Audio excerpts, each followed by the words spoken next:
మండల అధ్యక్షుల్ని. రాష్ట్ర వ్యాప్తంగా 4వ తేదీ నుండి సమ్మె పిలుపునివ్వడం జరిగింది. దానిలో భాగంగా ఐటీలో 4 రోజులు బట్టి సమ్మె చేస్తున్నాం. గిరిజనుల గురుకుల సంస్థలో అవుట్సోర్స్ ఉపాధ్యాయులకు మేమందరం కూడా సేవలు అందిస్తున్నాం. ఇంతవరకు ఎక్కడ కూడా అవుట్సోర్స్ విధానం అనేది దేశంలో కానీ రాష్ట్రంలో కానీ ఉపాధ్యాయులు ఎవరు కూడా లేరు.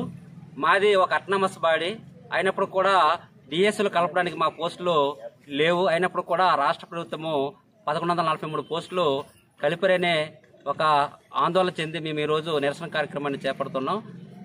దీంట్లో భాగంగా మా పోస్టులు అనేవి దీంట్లో నాన్ టీచింగ్ వ్యవస్థ అనేది ఉంది. కేవలము గురుకుల వ్యవస్థలు తప్ప ఉపాధ్యాయులు అనేవారు లేరు. దీంట్లో భాగంగా వాళ్ళకి వేతనాలు 21,000 ఇస్తున్నారు, మాకు 15,000 తప్ప.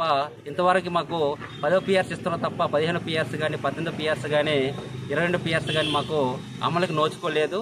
కాబట్టి 22 పిఆర్సీ మాకు అమలు చేయాలని, అలాగే 2024 పోస్ట్ కలిపిన పోస్టుల్ని మినహాయింపు ఇవ్వాలని ఆ డిమాండ్ల ప్రకారంగా మేము ఈ సమ్మెలో భాగంగా రాష్ట్ర వ్యాప్తంగా చేస్తున్నాం.